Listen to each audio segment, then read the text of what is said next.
Hello friends, എല്ലാവർക്കും നമസ്കാരം. നിങ്ങളേവരും കാത്തിരിക്കുന്ന അലീനയുടെ ഇന്നത്തെ വിശേഷത്തിലേക്ക് എല്ലാ കൂട്ടുകാർക്കും സ്വാഗതം. എല്ലാവർക്കും നല്ലൊരു ദിവസം ആശംസിച്ചുകൊണ്ട് തന്നെ വിശേഷത്തിലേക്ക് കിടക്കാം. ലൈക്ക് ചെയ്യാനും ഹൈപ്പ് ചെയ്യാനും ഒന്നും മറക്കരുത് കേട്ടോ. അപ്പോൾ തുടങ്ങുമ്പോൾ തന്നെ കാണിക്കുന്നത് നമ്മുടെ വൈജ കിച്ചണിൽ നിൽക്കുകയാണ്, കൂടെ വേലക്കാരിയുണ്ട്. അപ്പൊ നമ്മുടെ ബബിത വന്നിട്ട് ചോദിക്കുകയാണ്, എന്താ അമ്മ ഈ കാണിച്ചു കൂട്ടുന്നത്? വേണ്ടാത്ത പണിയൊക്കെ ചെയ്യുന്നത്? അല്ല, എന്ത് വേണ്ടാത്ത പണി? അല്ല, ഞാൻ എന്ത് വേണ്ടാത്ത പണി ചെയ്താലും നിങ്ങൾക്ക് എന്താ? അല്ല, ഇനിയിപ്പൊ എന്തെങ്കിലും വേണ്ടാത്ത പണി ചെയ്യുന്നുണ്ടെങ്കിലും അത് ഞാനല്ല, ഇവളാ ചെയ്യുന്നത്, സുനിത. അത് പിന്നെ ഇതൊക്കെ ഞങ്ങൾ ചെയ്തോണ്ടിരുന്നതല്ലേ അമ്മ? ഇപ്പോഴ് ഈ ചേച്ചിയുടെ ആവശ്യം ഉണ്ടായിരുന്നോ ഇവിടെ? ഇല്ലായിരുന്നല്ലോ. ഒരു ജോലിക്കാരീനെ പറഞ്ഞു വിട്ടിട്ട് വേറൊരു സെർവന്റ് വരുന്ന ഇവിടെ ആദ്യത്തെ സംഭവമാണോ ഈ ബബിതെ? പിന്നെയൊക്കെ എന്താ നിന്റെ പ്രശ്നം ഇത്? ഇത് വലിയ പ്രശ്നമായി പോയല്ലോ.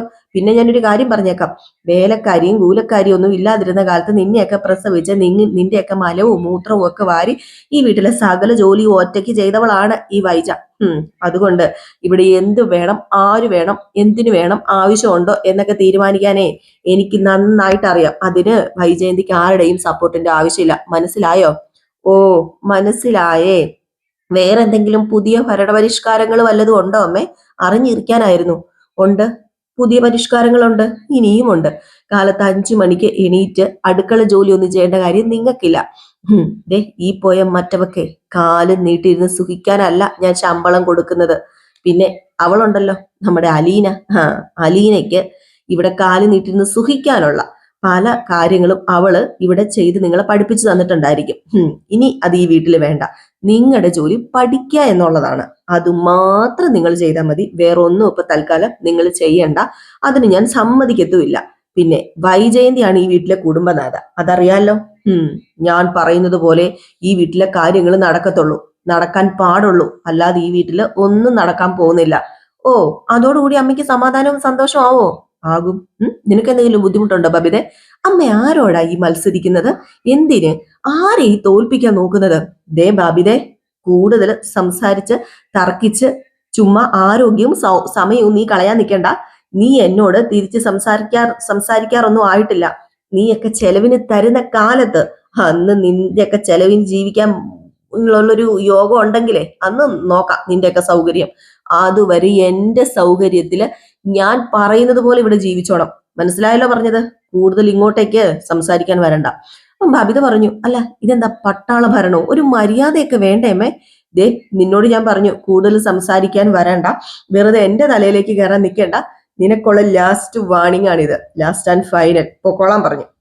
ബബിത അങ്ങ് പോയി കേട്ടോ. ഈ സമയത്ത് നമ്മുടെ സുനിത ആ സമയത്ത് വന്നപ്പോഴത്തേക്ക് സുനിതയോട് വൈജ പറയുകയാണ്, ഇന്ന് സാമ്പാറും ഒരു തോരനും ഒരു മുട്ട ചിക്കിയതും അത് മാത്രം മതി, വേറെ ഒന്നും വേണ്ട. പിന്നെ ഇവിടെ കേൾക്കുന്ന കാര്യങ്ങൾ അവിടെ പോയി പറയുന്ന സ്വഭാവം ഉണ്ടെങ്കിൽ അതും വേണ്ട. ഞാൻ വേറെ ആളെ നോക്കും. അയ്യോ മേഡം, ഞാൻ അങ്ങനെയൊന്നും ചെയ്യത്തില്ല. ഞാൻ ഇതിനു മുമ്പ് നിന്ന വീട്ടിൽ അന്വേഷിച്ചു നോക്കിക്കോ. എനിക്ക് നിന്റെ സ്വഭാവ സർട്ടിഫിക്കറ്റ് ഒന്നും എടുക്കാനുള്ള താല്പര്യമില്ല. ഞാൻ എന്റെ കാര്യം പറഞ്ഞു, നിനക്ക് സംശയമൊന്നും ഇല്ലല്ലോ? ഇല്ല മേഡം. എന്നാലേ ഞാനൊന്ന് ഇരിക്കട്ടെ, നീ ഭക്ഷണം റെഡിയാകുമ്പോ വിളിക്ക് എന്ന് പറഞ്ഞിട്ട് നമ്മുടെ വൈജ അകത്തേക്ക് കയറി പോകുന്നുണ്ടെങ്കിൽ ഇപ്പൊ കൃഷ്ണമോൾ അവിടെ നിൽക്കുക. അപ്പോഴത്തേക്ക് വൈജ ചോദിച്ചു, അല്ല നീ പോയില്ലേ, നിനക്ക് പഠിക്കാനൊന്നും ഇല്ലേ കൃഷ്ണേ? നീ എന്താ ഇവിടെ നിൽക്കുന്നത്? ഞാൻ എന്താ ഇവിടെ നിൽക്കുന്നതെന്നോ? അമ്മ എന്തിനാ ചുമ്മാ വഴക്കുണ്ടാക്കുന്നത്? ചുമ്മാതെയാണോ ഞാൻ വഴക്കുണ്ടാക്കുന്നത്? നിനക്കൊക്കെ എത്രമാത്രം പഠിക്കാനുണ്ടടി?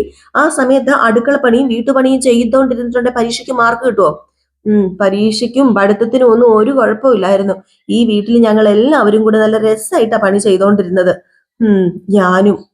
ഞാനും ബബിതേച്ചിയും രോഹിത്തേട്ടനും അലീന ചേച്ചിയും എല്ലാ പണി പടേന്നങ്ങ് തീരുമായിരുന്നു. പഠിക്കാനൊക്കെ മുമ്പത്തെക്കാളും ഒക്കെ ഞങ്ങൾക്ക് സമയം കിട്ടിക്കൊണ്ടിരുന്നതാ.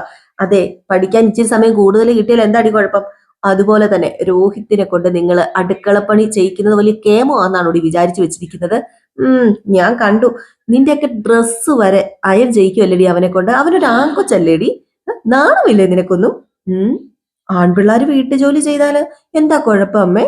അവരുടെ കൈ ഒടിഞ്ഞു പോവോ? അന്യ വീട്ടിലൊന്നും അല്ലല്ലോ, സ്വന്തം വീട്ടിലല്ലേ, സ്വന്തം സഹോദരിമാർക്ക് വേണ്ടിയല്ലേ. ഓ, അത് വലിയ കുറച്ചിലായിട്ട് രോഹിയേട്ടന് തോന്നുന്നുമില്ല. പിന്നെ രോഹിയേട്ടനാണെങ്കിലേ നല്ല സൂപ്പറായിട്ട് ചോറും കറിയും പുളിശ്ശേരിയും സാമ്പാറും ഒക്കെ ഉണ്ടാക്കും. അലിയൻ ചേച്ചി പഠിപ്പിച്ചു കൊടുത്തതാ. ദേ കൃഷ്ണ, അവളുടെ പേര് ഇനി ഈ വീട്ടിൽ പറയരുത്, ഞാൻ പറഞ്ഞിട്ടുണ്ട്. എനിക്ക് വിറഞ്ഞു കയറി വരുന്നുണ്ട്. ഒരു സമ്പ്രദായം ഉണ്ടാക്കി വെച്ചിരിക്കുന്ന. ദേ അമ്മേ, ആരെങ്കിലും ചെയ്യുന്നതോ പറയുന്നതോ നല്ല കാര്യമാണെങ്കിൽ അതിന് കുറച്ചെങ്കിലും ന്യായവും നീതി ഉണ്ടെങ്കിൽ അത് നല്ലതാണെന്ന് സമ്മതിച്ചു കൊടുക്കാൻ എന്താ അമ്മ ഇത്ര പ്രശ്നം?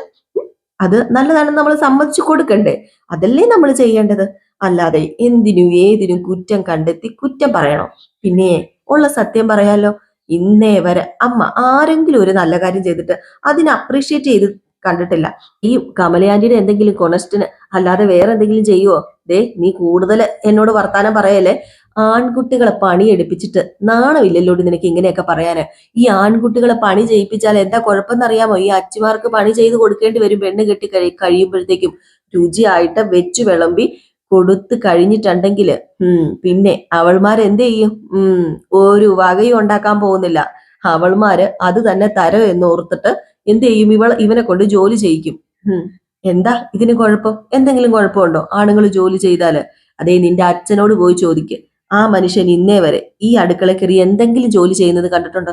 ഒരു ഗ്ലാസ് എങ്കിലും കഴുകുന്നത് കണ്ടിട്ടുണ്ടോ? അത് പിന്നെ അച്ഛനെ പഠിപ്പിക്കാൻ അലീന ചേച്ചി ഇല്ലാണ്ട് പോയി. ഓ, രോഹിത്തിനെ പഠിപ്പിച്ച സമയത്ത് ആവായിരുന്നല്ലോ. അതെങ്ങനെ നടക്കും? നിങ്ങളെ മൂന്ന് പേരെയും ഈ വീട്ടിലെ പണിയെല്ലാം ചെയ്യിപ്പിച്ച് എന്നിട്ട് സപ്രമഞ്ച കട്ടിലെ കയറി അവള് സുഖിക്കല്ലായിരുന്നോ? ദേ, അമ്മയെ പറഞ്ഞില്ലായിരുന്നോ ബബിതേച്ചിയോട് മിണ്ടാതിരിക്കാന്? അതുപോലെ തന്നെ വെറുതെ എന്തിനാ അങ്ങോട്ടും ഇങ്ങോട്ടും സംസാരിച്ച് വേസ്റ്റ് ചെയ്യുന്നത് സമയം എന്നൊക്കെ? അത് തന്നെ എനിക്ക് പറയാനുള്ളത് അമ്മയോട്. വെറുതെ കാര്യമില്ല, വേസ്റ്റ്, ആ സമയം വേസ്റ്റ്. ഇങ്ങനെ വേസ്റ്റ് ചെയ്ത് എന്തിനാ വെറുതെ? അമ്മയോട് സംസാരിച്ച സമയം വേസ്റ്റ് ആയി പോകുന്നു പറഞ്ഞിട്ട് നമ്മുടെ കൃഷ്ണമോൾ അങ്ങ് പോയി കേട്ടോ. വൈജ വല്ലൊക്കെ കടുപ്പിച്ച് ഇങ്ങനെ നിപ്പുണ്ടേ. ഏതായാലും ഇത് കഴിഞ്ഞ് പിന്നെ കാണിക്കുന്ന സീൻ എന്ന് പറഞ്ഞാല് ബബിത നേരെ ചെല്ലുകയാണ് ബാലചന്ദ്രന്റെ അടുത്തേക്ക്. അപ്പോഴത്തേക്കും ബാലചന്ദ്രൻ ചോദിച്ചു, അല്ല ഇന്ന് എന്ത് പറ്റി? എന്താ മുഖത്തിനൊരു കടുപ്പം? അത് പിന്നെ അമ്മ എന്താ ഇങ്ങനെയൊക്കെ കാണിക്കുന്നത്? അച്ഛന്റെ സമ്മതത്തോടു കൂടിയാണോ? അച്ഛൻ ഇവിടെ ഇരുന്നാ മതിയോ? അല്ല എന്താ സംഭവം? ആ പ്രശ്നം ഇങ്ങോട്ട് പറ, എന്നിട്ട് നമുക്ക് പരിഹാരം കാണാം. ഒരു പണിയും ചെയ്യാൻ സമ്മതിക്കുന്നില്ല. പുതിയ വേലക്കാരിയെ വെച്ചു.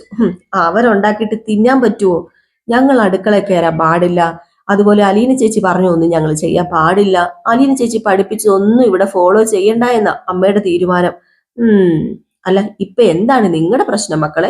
പുതിയ സെർവന്റ് ഉണ്ടാക്കിയതൊന്നും കഴിക്കാൻ പറ്റത്തില്ലെന്നാണോ? അതോ അലീന പഠിപ്പിച്ചൊന്നും ചെയ്യാൻ പറ്റുന്നില്ലെന്നുള്ളതാണോ? ഏതാണ് നിങ്ങളുടെ പ്രശ്നം? എന്റെ പോന്നച്ച വെറുതെ കൺഫ്യൂഷൻ ആക്കാതെ. അച്ഛന് നന്നായിട്ട് അറിയാം എല്ലാ കാര്യങ്ങളും. നീ ഇങ്ങ് വന്നേ, ഇവിടെ ഇരുന്നേ. നീ ഇങ്ങനെ പൊട്ടിത്തെറിക്കാതെ ഞാനൊരു കാര്യം പറയട്ടെ. അതെ, അലീന ഇവിടുന്ന് പോയത് എന്തിനാണെന്ന് അറിയാമോ? ഓ, അതൊന്നും എനിക്കറിയത്തില്ല. എനിക്കിപ്പോഴും അത് എന്തിനാണെന്ന് മനസ്സിലായിട്ടില്ല. അത് മനസ്സിലായിട്ടില്ല. നിങ്ങളുടെ അമ്മ ഈ വീട്ടിലേക്ക് തിരിച്ചു വരാനും നിങ്ങൾ അമ്മയില്ലാതെ ജീവിക്കാതിരിക്കാനും ഈ വീട്ടിലെ പ്രശ്നങ്ങൾ തീരാനും. അതിനാ പോയതെങ്കിൽ അത് വെറും മണ്ടത്തരമാണെന്ന് ഞാൻ അന്നേരം പറഞ്ഞിട്ടുണ്ട് അലീന ചേച്ചിയോട്. പറഞ്ഞത് ഇവിടെ നിന്ന് പോയിട്ടുണ്ട്, പ്രശ്നം തീരത്തില്ലെന്ന്. ഇവിടുത്തെ പ്രശ്നം തീരണം എന്നുണ്ടെങ്കിൽ അച്ഛനും അമ്മയും തമ്മിലുള്ള വഴക്ക് തീരണം. ഈ രണ്ടിടത്തുമായിട്ടുള്ള ജീവിതം നിർത്തണം. ഒരാള് മേളിലും ഒരാള് താഴെയും. അങ്ങനെയല്ല, ഒരുമിച്ച് ഒരു റൂമിൽ കഴിയണം. അതല്ലേ ചെയ്യേണ്ടത്. ഇവിടെ അങ്ങനെയല്ലല്ലോ, അതൊട്ട് ചെയ്യത്തുമില്ല. അച്ഛൻ ഇങ്ങനെ അല്ലായിരുന്നല്ലോ പണ്ടച്ഛ. നേരത്തെ അമ്മ എന്ത് പൊട്ടത്തരം കാണിച്ചാലും മോശമായിട്ട് പെരുമാറിയാലും പ്രതികരിക്കാതെ അമ്മ പറയുന്നതെല്ലാം അനുസരിച്ച് അത് കേട്ട് ഇരിക്കും. എന്നിട്ട് ശരിക്കും അലീന ചേച്ചി വന്നതിന് ശേഷം അച്ഛൻ മാറിയെന്ന് അമ്മ പറയുന്നില്ലേ? അത് ശരിയാണ്. അപ്പോഴാണ് തെറ്റുകൾക്കെതിരെ പ്രതികരിക്കാൻ തുടങ്ങിയത് അലീന ചേച്ചി വന്നതിന് ശേഷം. അല്ലെങ്കിൽ പിന്നെ എല്ലാം വിട്ടുകൊടുക്കുമായിരുന്നു അമ്മയ്ക്ക്. ഞങ്ങളുടെ കാര്യത്തിൽ പോലും അങ്ങനെ അല്ലായിരുന്നു അച്ഛൻ. ശരിയാണ് മോളെ, എല്ലാം ശരിയാണ്. കറക്റ്റായ കാര്യമാണ് മോള് പറഞ്ഞത്. അലീന വരുന്നത് വരെ അച്ഛൻ അങ്ങനെ ആയിരുന്നു. ഒരു മനുഷ്യൻ അവന്റെ അടിസ്ഥാന സ്വഭാവം മാറ്റി മറ്റൊരാളുടെ ഇതിലേക്ക് മാറുന്നത് എപ്പോഴാണെന്നറിയാമോ? ആ ക്യാരക്ടറിൽ നിന്ന് അവന്റെ ജീവിതത്തിൽ ആ മാറ്റം അനിവാര്യമാണെന്ന് മനസ്സിലാക്കി കൊടുക്കുന്ന ഒരു മൂമെന്റ് ഉണ്ടാകും. ആ മൂമെന്റിൽ നമ്മൾ മാറും. അപ്പൊ നമുക്ക് മാറേണ്ടി വരും. അങ്ങനെ ഒരു സാഹചര്യം ഉണ്ടായപ്പം എന്റെ ധാരണകളും ശീലങ്ങളും ഒക്കെ എനിക്ക് മാറ്റേണ്ടി വന്നു. അങ്ങനെ ഞാൻ മാറ്റി. ചിലപ്പം എൻ്റെ ഉള്ളിലെ ഈ ഞാൻ നേരത്തെ ഉണ്ടായിരുന്നായിരിക്കാം പുറത്തു വരേണ്ട സമയത്ത് വന്നു. അത്ര മാത്രമേ ഉള്ളൂ. അല്ലാതെ മോള് പറയുന്നത് പോലെ വേറൊന്നും അല്ല. പിന്നെ നിങ്ങളെ മാറ്റി നിർത്തിയത് അടുക്കള പണിയെന്നും വേറെ കുറച്ച് പണികളിൽ നിന്നൊക്കെ അല്ലേ വൈജ മാറ്റി നിർത്തിയത്? നിങ്ങളുടേതായിട്ടുള്ള സ്പേസിൽ അതെല്ലാം ചെയ്യ്. അവിടെ ആരും ഒന്നും തടയത്തൊന്നുമില്ല. നമുക്ക് നോക്കാം, പിന്നെ നമുക്ക് തീരുമാനിക്കാം കാര്യങ്ങൾ എന്തൊക്കെയാണെന്ന്. ഏതായാലും നിങ്ങൾ അതൊക്കെ ചെയ്യ്. രോഹിയും കൃഷ്ണമോളും എവിടെ? അല്ല, അവരെ കണ്ടില്ലല്ലോ. അത് പിന്നെ പണിയിന്ന് പിരിച്ചു വിട്ടോണ്ട് എല്ലാവരും വിഷമിച്ച് അവരുടെ റൂമിൽ പോയി കുത്തിയിരിക്കുക. എന്നാ ഒരു കാര്യം ചെയ്താലോ, നമുക്ക് എല്ലാവർക്കും ഒരു ഔട്ടിങ്ങിന് അങ്ങ് പോയാലോ? ശരിക്കും ഔട്ടിങ്ങിനോ? ശരിക്കും പോവാന്നേ. അതിനിപ്പോ എന്താ, എല്ലാവരുടെയും സങ്കടം നമുക്കങ്ങ് മാറ്റി കൊടുക്കാം. പോയി റെഡി ആയിട്ട് വാ. കൃഷ്ണയോടും രോഹിത്തിനോടും നീ ചെന്ന് പറ. ആ എന്നാ ഞാൻ ഇപ്പൊ ചെന്ന് പറയാമേ, അച്ഛൻ പറ്റിക്കത്തില്ലല്ലോ. ഏയ് ഇല്ലടി, അച്ഛൻ പറ്റിക്കത്തൊന്നുമില്ല. അല്ല അമ്മ പറ്റത്തില്ലെന്ന് പറഞ്ഞാലോ? അതൊക്കെ ഞാൻ നോക്കിക്കോളാം, അതിനെക്കുറിച്ച് ഓർത്തിട്ട് വിഷമിക്കണ്ട. പിന്നെ ബബി ഒരു കാര്യം പറയാനുണ്ട്, വേറൊന്നും അല്ല. അലീനയോട് വൈജയോട് ഇതുപോലെ ഓരോ പ്രശ്നങ്ങൾ ഉണ്ടാക്കുമ്പം അവൾ അത് കേട്ടിട്ട് ഒന്നും മിണ്ടാതെ അവൾ നല്ല പ്രവൃത്തി കൊണ്ടല്ലേ മറുപടി കൊടുത്തോണ്ടിരുന്നത്. അതുപോലെ തന്നെ നമുക്കും ചെയ്യാം. നിങ്ങൾ അതുപോലെ ഒന്ന് ചെയ്തു നോക്ക്, ചിലപ്പം ഫലം കണ്ടാലോ. അതല്ലേ നല്ലത്. ആലോചിച്ച് നോക്കട്ടെ. അലീന ചേച്ചിയെ പോലെ അലീന ചേച്ചി മാത്രമല്ലേ ഉള്ളൂ അച്ഛാ, എന്നാലും ഒന്ന് ശ്രമിച്ചു നോക്കാം എന്നൊക്കെ പറഞ്ഞിട്ട് നമ്മുടെ ബബിത അകത്തേക്ക് കയറി പോയി കേട്ടോ. ഇവർ ഭയങ്കര സന്തോഷത്തിലാണ്, ഇനിയിപ്പോ ഔട്ടിങ്ങിനൊക്കെ പോകാലോ, അച്ഛൻ ഔട്ടിങ്ങിന് കൊണ്ടുവന്ന് പറഞ്ഞ ഒരു സന്തോഷം ബബിതയ്ക്കുണ്ട്. എന്നാൽ ഇത് കഴിഞ്ഞ് പിന്നെ കാണിക്കുന്ന സീൻ എന്ന് പറഞ്ഞാല് ചോറെല്ലാം വെച്ച് വിളമ്പി വെച്ചിട്ട് സുനിത വേലക്കാരി നമ്മുടെ വൈജനെ വിളിച്ചു. അങ്ങനെ വൈജ എല്ലാം ഇങ്ങനെ തുറന്നു നോക്കിയപ്പോഴത്തേക്കും ഇതെന്താടി ഇവിടെ കല്യാണം വല്ലതും ഉണ്ടോ? അത് പിന്നെ ഞാൻ വെച്ച് വിളമ്പി തന്നിട്ട് ആരും ഒരു കുറ്റവും കുറവും തരത്തില്ല. കൊച്ചമ്മ എല്ലാരെയും ഊണ് കഴിക്കാൻ വിളിക്കുക, വെറുതെ ഇരുന്ന് തണുത്ത് പോകണ്ടല്ലോ എന്ന്. ഏതായാലും ഈ സമയത്ത് ബബിതയല്ല വൈജ എന്ത് ചെയ്തു, നമ്മുടെ ബബിതേനെ എല്ലാരെയും ഊണ് കഴിക്കാൻ വേണ്ടി വിളിക്കുക. അപ്പോഴത്തേക്കും ബാലചന്ദ്രൻ ഇറങ്ങി വരികയാണ് കേട്ടോ. ബാലചന്ദ്രൻ ഇറങ്ങി വന്ന ഉടനെ തന്നെ നമ്മുടെ വൈജ തിരിഞ്ഞു നോക്കിയപ്പോഴത്തേക്കും പുറകെ മക്കളും റെഡിയായിട്ട് ഇറങ്ങുന്നുണ്ട്. ഇതെല്ലാം കണ്ടു കഴിഞ്ഞപ്പോഴത്തേക്കും വൈജയ്ക്കൊന്നും മനസ്സിലാവുന്നില്ല. ഇതെന്താ ഇവരെങ്ങോട്ടോ പോകുമെന്ന് മനസ്സിലായി കേട്ടോ, എന്തോ സംഭവം ഉണ്ട്, സംതിങ് എങ്ങോട്ടോ പോകുമെന്ന് മനസ്സിലായി. അങ്ങനെ നമ്മുടെ വൈജ നോക്കിയപ്പോഴത്തേക്കും മോളിൽ നിന്ന് രോഹിത് ഇറങ്ങി വരിക. എല്ലാവരും ഒരുങ്ങി കെട്ടി വരുന്നു. ചോദിച്ചു നമ്മുടെ വൈജ, അല്ല ഇതെങ്ങോട്ടാ ഈ സമയത്ത് എങ്ങോട്ട് പോവാ? അത് പിന്നെ ഞങ്ങള് വെറുതെ ഒരു ഔട്ടിങ്. ഔട്ടിങ്ങോ? എന്നാത്തിനാ ഇപ്പൊ ഔട്ടിംഗ് ഒക്കെ? ചുമ്മാ വീട്ടിലിരിക്കല്ലേ, അപ്പൊ അതുകൊണ്ട് വെറുതെ ഒരു എന്റർടൈൻമെന്റിന് ഒന്ന് ചുറ്റിയടിച്ചിട്ട് വരാം. അതെ, ഇപ്പൊ ഈ ഉച്ച നേരത്തിന് എന്നാ എന്റർടൈൻമെന്റിന് പോവാന്നാ ഞാൻ ചോദിച്ചത്. അത് പിന്നെ അച്ഛൻ പറഞ്ഞു പഞ്ചാബി ഹൗസിൽ നിന്ന് ബിരിയാണി മേടിച്ചു തരാന്ന്, അതും ഒരു എന്റർടൈൻമെന്റ് അല്ലേ. അല്ല അപ്പൊ ഞാൻ ഇവിടെ കഷ്ടപ്പെട്ട് വെച്ചുണ്ടാക്കിയ ചോറും കറികളും അത് ആർക്ക് വേണ്ടിയാ? അത് അമ്മയല്ലല്ലോ ഉണ്ടാക്കിയത്, സെർവന്റ് അല്ലേ ഉണ്ടാക്കിയത്. ആരായാലും ഇവിടെ ഉള്ളവർക്ക് തിന്നാൻ വേണ്ടിയിട്ടാണോ ഞാൻ ഇത് ഉണ്ടാക്കിയത്? അത് പിന്നെ ഞങ്ങൾ പോയാലും അമ്മയെ ശ്രദ്ധിച്ചുണ്ടല്ലോ, നിങ്ങൾ രണ്ടുപേരും കൂടെ നോക്കി ഈസിയായിട്ട് തീരാന്നുള്ളതുള്ളന്ന് കൃഷ്ണമോള. അപ്പം വൈജ പറഞ്ഞു, ഞങ്ങൾ എന്താ ആനയാണോ ഈ ഒരു കുടുംബത്തിന് വെച്ചിട്ട് ഈ വെച്ചുണ്ടാക്കിയതെല്ലാം തിന്നു തീർക്കാനായിട്ട്? അത് പിന്നെ ബാക്കിയെടുത്ത് ഫ്രിഡ്ജിൽ വെക്കുക, നമുക്ക് പിന്നെ കഴിക്കാലോ. അല്ല ഇന്നിപ്പം പുറത്തേക്ക് പോയി ബിരിയാണി കഴിച്ചില്ലെങ്കിൽ എന്നാ പറ്റൂടി? ചോറും കറി എപ്പോഴാണെങ്കിലും തിന്നാലോ. ബിരിയാണി അച്ഛൻ മേടിച്ചു തരാന്ന് പറയുമ്പം അതെങ്ങനെ വേണ്ടാന്ന് പറയും? അച്ഛന് ഇങ്ങനൊരു ഓഫർ തരാറില്ല, കിട്ടുന്ന ഓഫർ ഞങ്ങൾ വേണ്ടെന്ന് വെക്കാറുമില്ല. അപ്പൊ രോഹിതിനെ കണ്ടപ്പോഴത്തേക്ക് നമ്മുടെ വൈജു ചോദിച്ചു, അല്ല രോഹി, നിനക്കും ബിരിയാണി കഴിക്കാൻ അത്രയ്ക്ക് കൊതിയാണോ? നീയും ഇടയ്ക്കിടയ്ക്ക് ഹോട്ടലിൽ നിന്ന് കഴിക്കാറുള്ളതല്ലേ ബിരിയാണി? അയ്യേ, ഞാൻ ബിരിയാണി കഴിക്കാനോ, എനിക്ക് കുഴിമന്തി മതി. അപ്പോഴത്തേക്കും വൈജ പറഞ്ഞു, ബാലചന്ദ്രൻ ഇന്നൊരു ദിവസം മാത്രമേ കണ്ടുള്ളൂ പിള്ളാരെ വിളിച്ചോണ്ട് പോയി സൽക്കരിക്കാനായിട്ട്. അപ്പം ബാലചന്ദ്രൻ ചോദിച്ചു, പിള്ളാരെ ഇന്ന് നിങ്ങൾക്ക് ഇവിടെ നിന്ന് കഴിക്കണം, അല്ലെങ്കിൽ പിന്നെ പുറത്ത് പോയി കഴിക്കാൻ ഇപ്പൊ വരുന്നു, ഇന്ന് മാത്രമേ ഞാൻ ഫ്രീ ആയിട്ടുള്ളൂ എന്ന് പറഞ്ഞപ്പോ കൃഷ്ണനോട് പറഞ്ഞു, യോ മാറ്റൊന്നും വേണ്ട, ഇന്ന് തന്നെ വേണം ഞങ്ങൾക്ക്. എന്നാ പിന്നെ ബാ, നമുക്ക് സമയം പോയി, അത് കഴിഞ്ഞ് നിങ്ങൾക്ക് ഷോപ്പിങ്ങിന് പോണ്ടേ? വേണം അച്ഛാ വേണം. അല്ല മാറ്റിനി സിനിമ അതൊക്കെ കാണണ്ടേ? അപ്പൊ രോഹിത് പറഞ്ഞു, അതൊക്കെ പിന്നെ ആലോചിക്കാം, നമുക്ക് 3 മണിക്കല്ലേ ഷോയെ, അപ്പൊ എന്താന്ന് വെച്ചാൽ ചെയ്യാം, ഇപ്പൊ ഏതായാലും നമുക്ക് ഫുഡ് കഴിക്കാൻ പോകാം എന്നിങ്ങനെ പറഞ്ഞിട്ട് പിള്ളേരെ വിളിച്ചോണ്ട് അങ്ങ് പോയി കേട്ടോ. വൈജ ഇങ്ങനെ നിൽക്കുകയാണ്, എന്തോ പോയി ഒരു അണ്ണാനെ പോലെ നിപ്പുണ്ട് കേട്ടോ.